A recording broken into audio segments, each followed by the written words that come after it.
समुद्री डकैती के स्वर्ण युग में, जब कैरिबियन समुद्र पर कोई कानून नहीं था, दो महिलाओं ने अपने नाम इतिहास में दर्ज कर दिए। यह कहानी है एन बॉनी और मैरी रीड की, जो समुद्र की सबसे खतरनाक समुद्री डाकू बनी। एन बॉनी का जन्म 1697 के आसपास आयरलैंड में हुआ था। वह एक अमीर वकील और उसकी नौकरानी की अवैध संतान थी। अपने परिवार की इज्जत बचाने के लिए उसके पिता ने उसे लड़के की तरह पाला, लेकिन एन बचपन से ही विद्रोही थी, गुस्से वाली, मजबूत इरादों वाली और स्वतंत्र। 16 साल की उम्र में उसने एक साधारण नाविक जेम्स बॉनी से शादी कर ली, यह सोचकर कि उसका जीवन रोमांचक होगा। लेकिन जब जेम्स ब्रिटिश सरकार का मुखबिर निकला तो एन ने उसे छोड़ दिया और समुद्री डाकुओं की शरणस्थली नासाउ भाग गई। नासाउ में एन की मुलाकात हुई कुख्यात समुद्री डाकू कैलिको जैक रैकम से।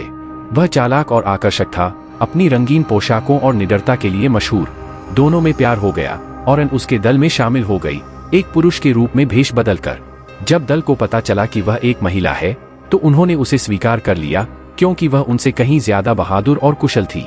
एक हमले के दौरान एन और जैक ने एक ब्रिटिश जहाज पर कब्जा किया। कैदियों में से एक शांत, मजबूत दिखने वाला नाविक था, लेकिन एन को उसमें कुछ अजीब लगा। यह नाविक असल में मैरी रीड थी, जिसने बचपन से खुद को पुरुष के रूप में पेश किया था ताकि वह जीवित रह सके। दोनों महिलाओं के बीच एक अटूट रिश्ता बन गया। एन की तरह ही मैरी भी बहादुर थी, उसकी तलवार और पिस्तौल का जवाब नहीं था। दोनों महिलाओं ने मिलकर दुश्मनों के दिलों में डर बैठा दिया। एन, मैरी और जैक की जोड़ी ने कई जहाज लूटे और ब्रिटिश नौसेना को मात दी। वे समुद्री डाकुओं के असली बादशाह बन गए, लेकिन उनका यह सुनहरा दौर ज्यादा दिन तक नहीं चला। 1720 में जब वे जमैका के पास थे, ब्रिटिश नौसेना ने उन पर हमला कर दिया। जैक का दल शराब के नशे में था और बिना लड़े हार गया, लेकिन एन और मैरी ने हार नहीं मानी। वे बहादुरी से लड़ी, लेकिन आखिरकार उन्हें गिरफ्तार कर लिया गया। कैलिको जैक को फांसी की सजा दी गई। जब उसने एन को अंतिम बार देखा तो उसने सिर्फ एक बात कही, अगर तुम एक आदमी की तरह लड़े होते तो कुत्ते की तरह मरते नहीं। लेकिन एन और मैरी ने अपनी आखिरी चाल खेली। उन्होंने दावा किया कि वे गर्भवती हैं। ब्रिटिश कानून के अनुसार गर्भवती महिलाओं को फांसी नहीं दी जा सकती थी।